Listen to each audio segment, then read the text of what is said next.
Il y a trois objectifs dans notre société pour ce qui regarde le marketing.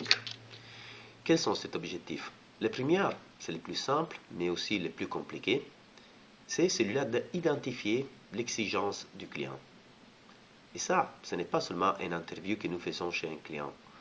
Vous ne devez pas imaginer qu'on peut aller chez un client et lui demander de quoi tu as besoin et avoir tout de suite une liste de ses exigences.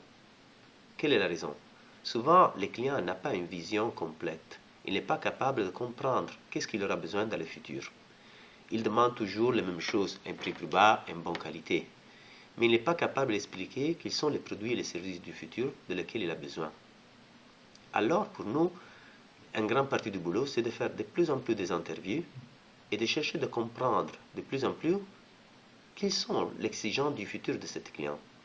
Il faut être très visionnaire dans notre travail pour comprendre quelle est la possibilité bonne pour les clients dans le futur. Et ça, c'est la raison parce que la première activité du marketing, c'est de comprendre l'exigence, parler avec les clients et comprendre quelle est la possibilité de développement dans le futur des produits et des services pour cet client. Et ça, on le fait pas seulement à travers des interviews chez les clients, mais aussi faisant des interviews à les clients de notre client. Et aussi faisant des recherches de marché pour comprendre quelles sont les exigences dans le futur des clients finaux. Ça, c'est la première activité. La deuxième activité, c'est très compliqué et c'est à l'intérieur de la société.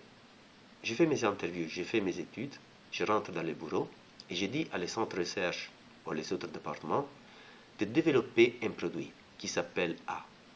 Mais si nous ne faisons pas un bon suivi du développement, à la fin de l'histoire, on aura demandé un produit qui s'appelle A et on aura obtenu un produit qui s'appelle B.